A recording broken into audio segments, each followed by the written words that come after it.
Welcome back to Conflicts of Interest. This is episode 691, and today is October 16th, 2024. I'm the host of the show, Kyle Anzalone. So you can share the show. It's hosted at the Libertarian Institute. We repost the show on the blog at antiwar.com. YouTube, Rumble, or Odysee is where you can find the video version of the show. It's up anywhere you can listen to audio podcasts. And follow me on Twitter at KyleAnzalone_, where I post every show and everything I write. All right, starting off today's show with an article I wrote at the Libertarian Institute on the 15th. NATO kicks off military drills simulating nuclear war. The North Atlantic Alliance has kicked off its yearly war games that simulate a nuclear conflict with Russia.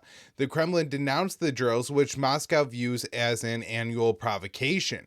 On Monday, NATO began the war games dubbed Steadfast Noon, involving 13 countries, 2,000 troops, and dozens of aircraft. The warplanes included some that are capable of carrying nuclear weapons, such as the F-35. The Kremlin responded sharply to the drills. Kremlin spokesman Dmitry Peskov said, "In the conditions of a hot war, which is still going on within the framework of the Ukrainian conflict, such exercises lead to nothing but further escalation of tensions." The Russian diplomat blamed the West for the heightened tensions, saying, "Russia has never moved its military infrastructure towards NATO. It has always been the other way around."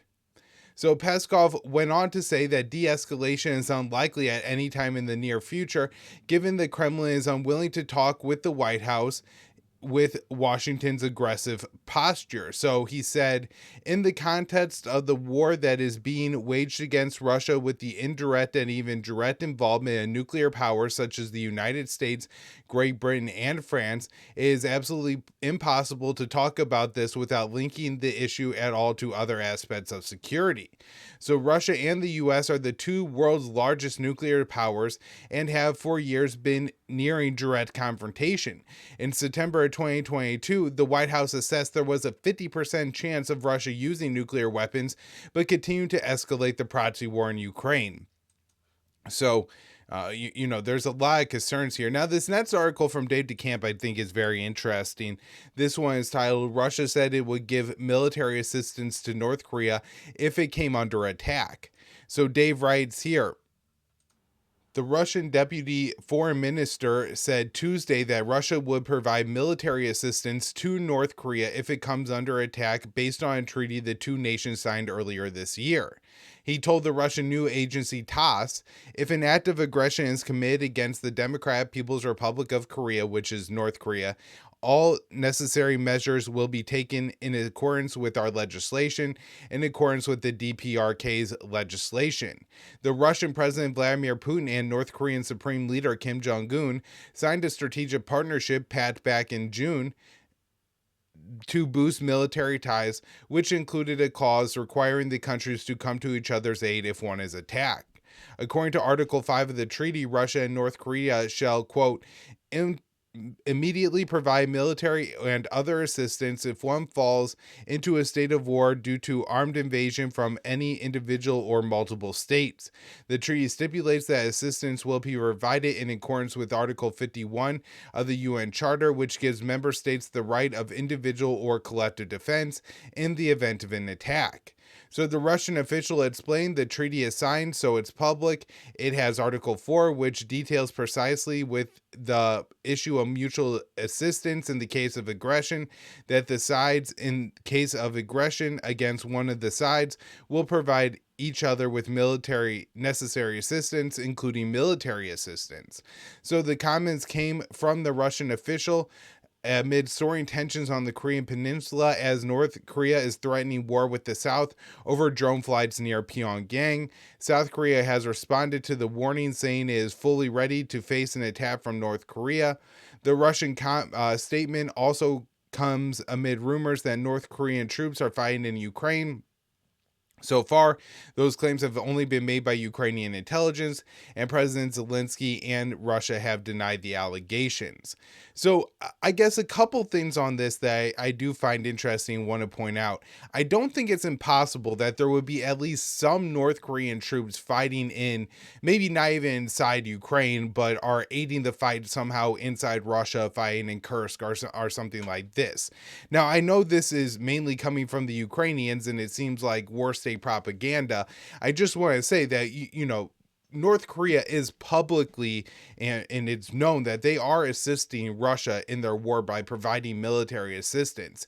And so I could see two benefits, one to Russia and one to North Korea, from having the North Korean troops operating somewhere in or around Ukraine.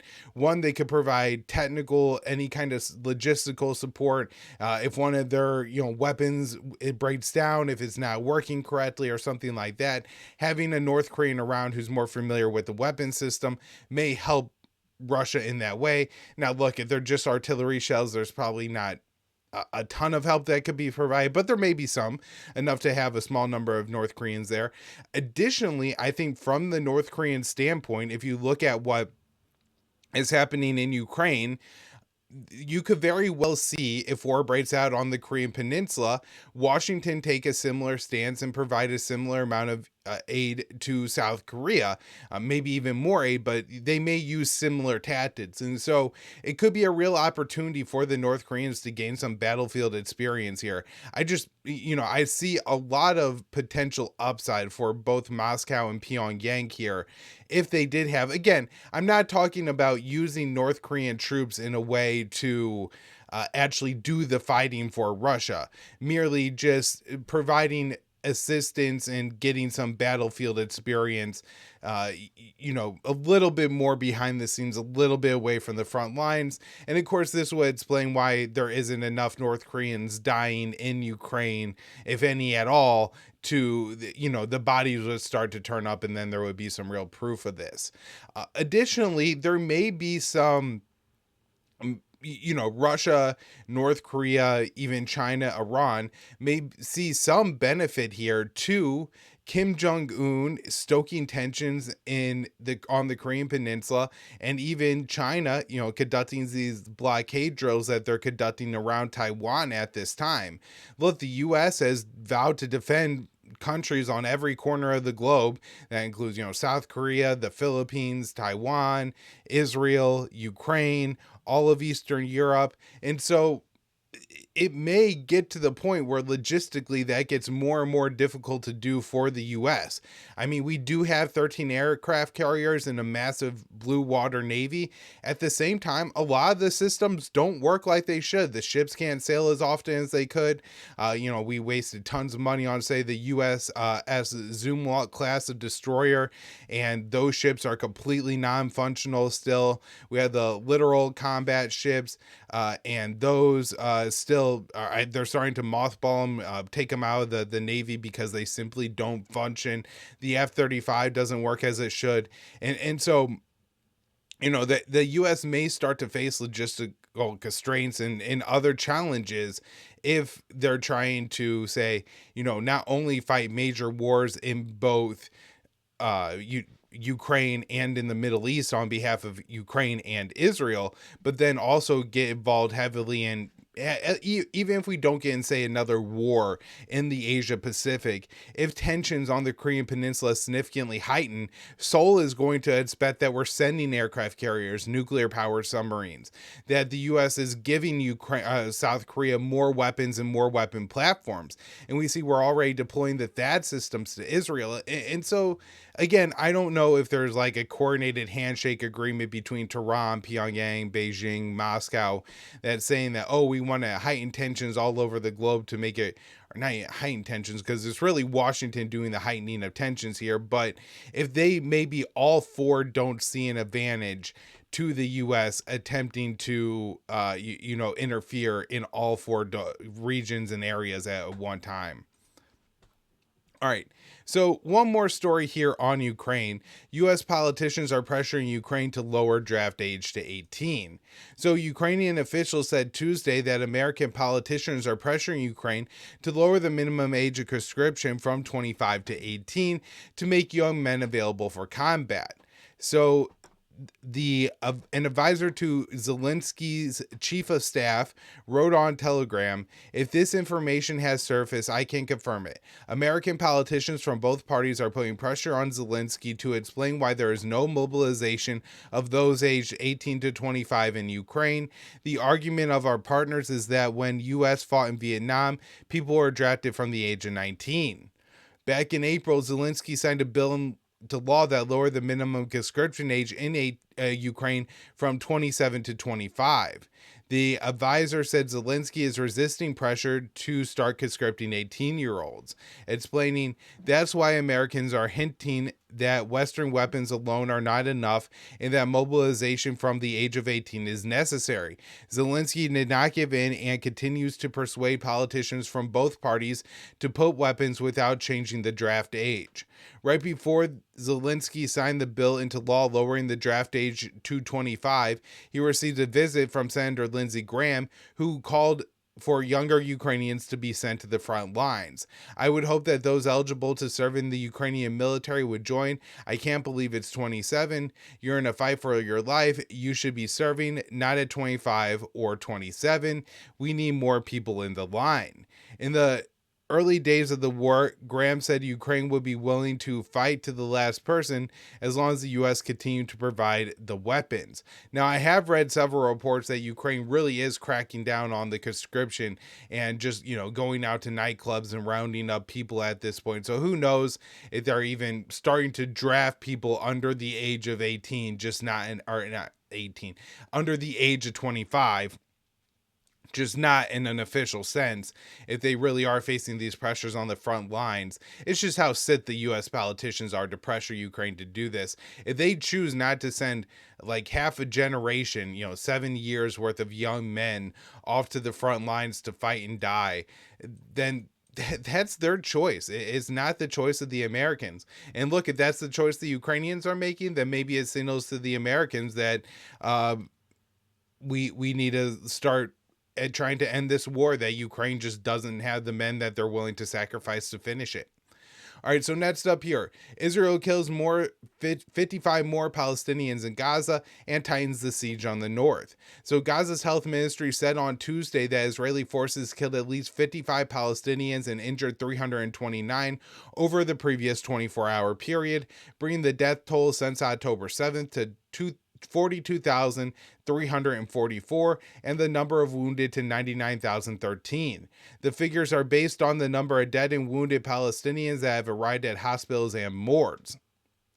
Israel continues to escalate attacks on northern Gaza, tightening its siege on the Jabalia refugee camp. According to Reuters, at least 17 Palestinians were killed by Israeli fires in the camp. The Israeli strikes destroyed 3 houses in a suburb of Gaza City, and at least 2 bodies were recovered, but rescuers were searching for an additional missing 12 people. Israeli strikes also hit central and southern Gaza. In the city of Khan Yunis, an Israeli missile struck a house, killing 10 members of the same family who were inside.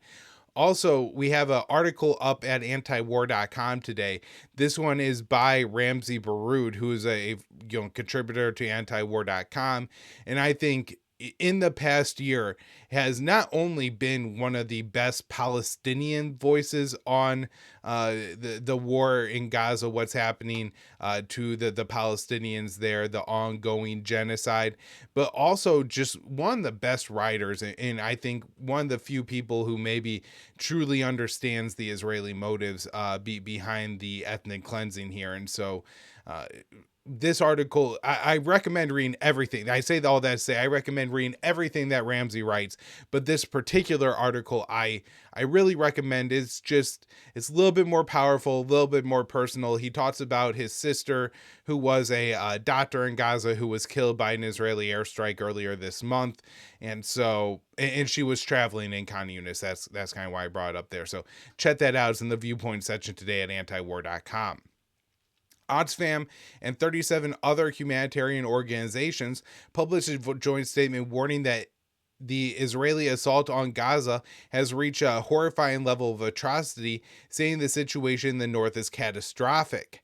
The report reads, Northern Gaza is being wiped off the map under the guise of evacuation. Israeli forces have ordered the forced displacement of around 400,000 Palestinians trapped in northern Gaza, including Gaza City. This is not an evacuation. This is forced displacement under gunfire.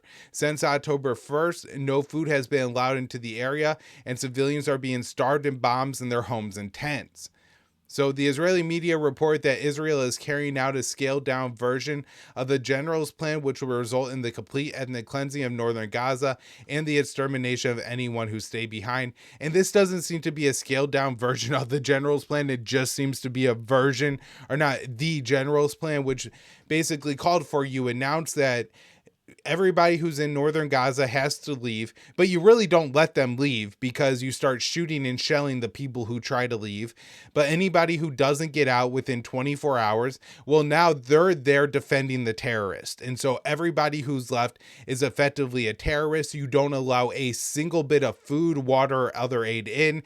That way the people will, starve out or leave their homes, and then you either kill them or you give them to a different area of Gaza. So it's absolutely sick and disgusting what the Israelis are doing here. There's been a report that the White House sent a letter to Netanyahu saying that you basically have 24 hours, not 24 hours, excuse me. You have 30 days to increase the amount of food getting into Gaza, or else you're in a potential violation of U.S. law. Now, it's, I guess, not bad that this letter was finally sent. Of course, it should have been sent on October 7th or October 8th, 2023, when Israel began its complete siege of Gaza. And it should have been, I guess, enforced far sooner than 30 days. The problem is, of course, is that the 30-day mark will get you after the election to when Biden's going to be a lame duck. And so he'll probably continue kicking the ball down the road from there. But on top of that, I think if you look at this, 30 days is enough to starve the population of northern Gaza. And so it's kind of going to work for Israel, right? Because what's going to happen is they'll have this whole month, effectively 6 weeks, right? Because they're already 2 weeks into it. So they're going to have a whole 6 weeks to starve the population in northern Gaza. That's going to, I think, complete a lot of the starvation and get a lot of the people either out or have them either die in their homes or they'll be killed in the streets by the Israelis. And so after that, Israel could then comply with the U.S. and increase the amount of aid flowing into Gaza, at least for a short period of time, to comply with the American demand. And then they'll have complied with the Americans while ethnic cleansing the northern half of Gaza. It's really crazy what we're allowing to happen here. All right, so this next one is from Jason Ditz, October 15th, antiwar.com. French President Macron warns Netanyahu against disregarding UN decisions. So Israel's international stance has become increasingly tenuous over the past year, with huge amounts of civilians killed in the Gaza Strip and wars expanding throughout the region. Their ties with specific nations are worsening as well, as exemplified by Prime Minister Benjamin Netanyahu's testy conversation with French President Emmanuel Macron on Tuesday. Macron has been deeply critical of Israel's flouting of the UN Security Council resolution, as well as their recent attacks on U.S. peacekeepers in Lebanon. Noting that Israel was itself founded in 1947 by a UN resolution, Macron cautioned that it is not the time to disregard the decisions of the United Nations. As is often the case, Netanyahu offered a dramatically different version of history, insisting it was not the 1974 UN General Assembly resolution on partition that created Israel, but rather the 48-49 Arab-Israel War that Israel was founded on, because it ended in a military victory. Of course, for the Palestinians, that is the Nakba. So French Armed Forces minister echoed Macron's concern, saying it is increasingly a problem that Israel does not respect UN resolutions. The exact number of resolutions that Israel is violating on a daily basis isn't clear, but between its occupations, annexations, and ongoing war, it is certainly in the the scores of violations. Netanyahu appeared not to be prepared to even argue the situation in which Israel does what the UN says, insisting that Israel is entirely opposed to a ceasefire in its ongoing war in Lebanon, and calling on international opposition to their various wars a disgrace.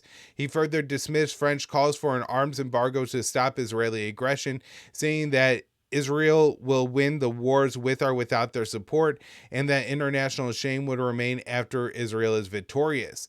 France is far from the only nation calling for an embargo, however, and the number is only growing as Israel expands its attacks into more regional nations and spurns U.S. calls to stop attacking U.S. peacekeepers deployed to southern Lebanon. And so we'll get into a little bit more of that now. UN rejects Israeli demands, won't withdraw peacekeepers from southern Lebanon. So this again from Jason Ditz. He says, despite an incident Sunday in which Israeli tanks forced their way onto a UNIFIL, which is the UN mission in the region, peacekeeper base in southern Lebanon, and ended up firing tear gas near the base, wounding a number of personnel, the UN has rejected Israeli calls to withdraw its forces from the area. The UN Security Council issued a statement expressing support for the mission and affirmed that the troops will remain in the country despite multiple calls from the Israeli government to leave. The statement also called on all parties to respect the safety of UNIFIL personnel and premises in Lebanon.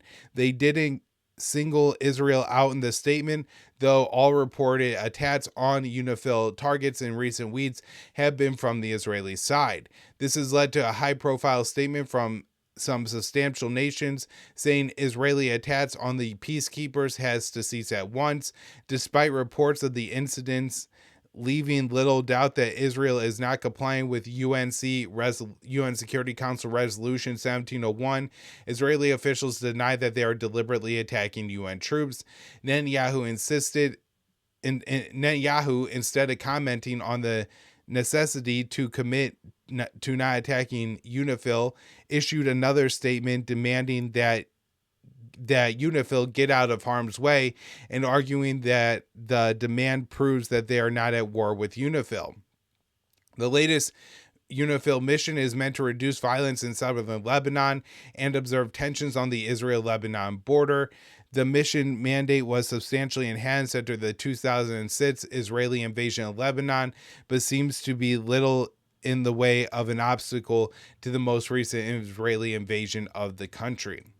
All right, a couple more stories here on Lebanon before we wrap up. Israeli strike on Christian village in northern Lebanon killed displaced family from south. So Israeli airstrikes on 2 Christian majority villages in Lebanon wiped out an entire family that was displaced from southern Gaza.